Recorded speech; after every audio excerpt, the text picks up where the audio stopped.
লালু, অমলবাবুর ঘটনাটা শুনেছিস? হ্যাঁ রে, বিষয়টা নিয়ে কিছু একটা হেস্তনেস্ত না করলে গ্রামের সব মানুষদের কপালে ফাঁড়া ঝুলছে। পাশের গ্রামের কালীবামনির ঘাটের কাছে কোনো এক কাপালিক আস্তানা গেড়েছে। বিষয়টা নিয়ে একবার কথা বললে কেমন হয়? সন্ধ্যের দিকে চল তাহলে। সকাল থাকতে সন্ধ্যের দিকে কি করতে যাব?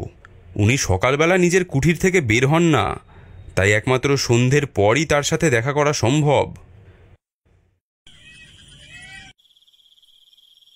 লালু ও বলাই দুজনে যখন কালীবামনির ঘাটের কাছে গিয়ে পৌঁছালো তখন সন্ধে হয়ে গিয়েছে।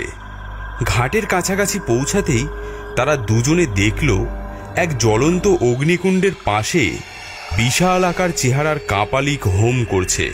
কপালে সিঁদুরের মোটা তিলক, ঝাঁকড়া ঝাঁকড়া তার চুল।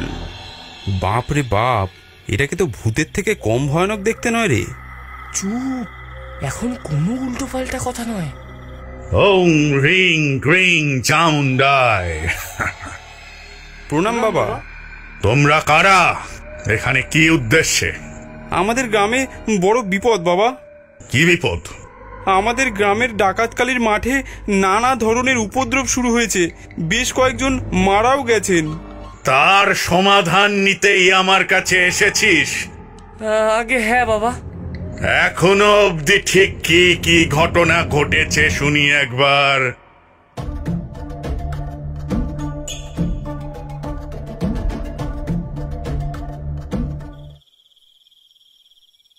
এই ডাকাত কালীর মাঠে ডাকাতের এক সময় খুব ধুমধাম করে মাকে ভক্তি আর নিষ্ঠা সহকারে পূজা করত।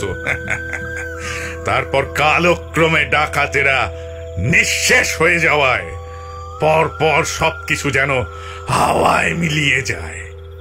দীর্ঘদিন মায়ের পুজো হয়নি বলে গ্রামের উপর সহজেই অপশক্তির আবির্ভাব ঘটতে থাকে।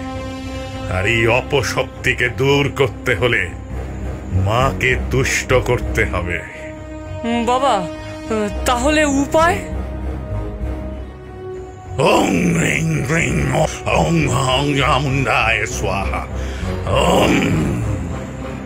এই হাঁড়িটা সন্ধ্যার পর যে কোনো সময় ডাকাত কালীর মাঠের ঠিক মাঝ বরাবর জায়গায় রেখে দিয়ে চলে আসবি। সব সমস্যা আপনা থেকেই মিটে যাবে। যা। প্রণাম প্রণাম নেবেন বাবা।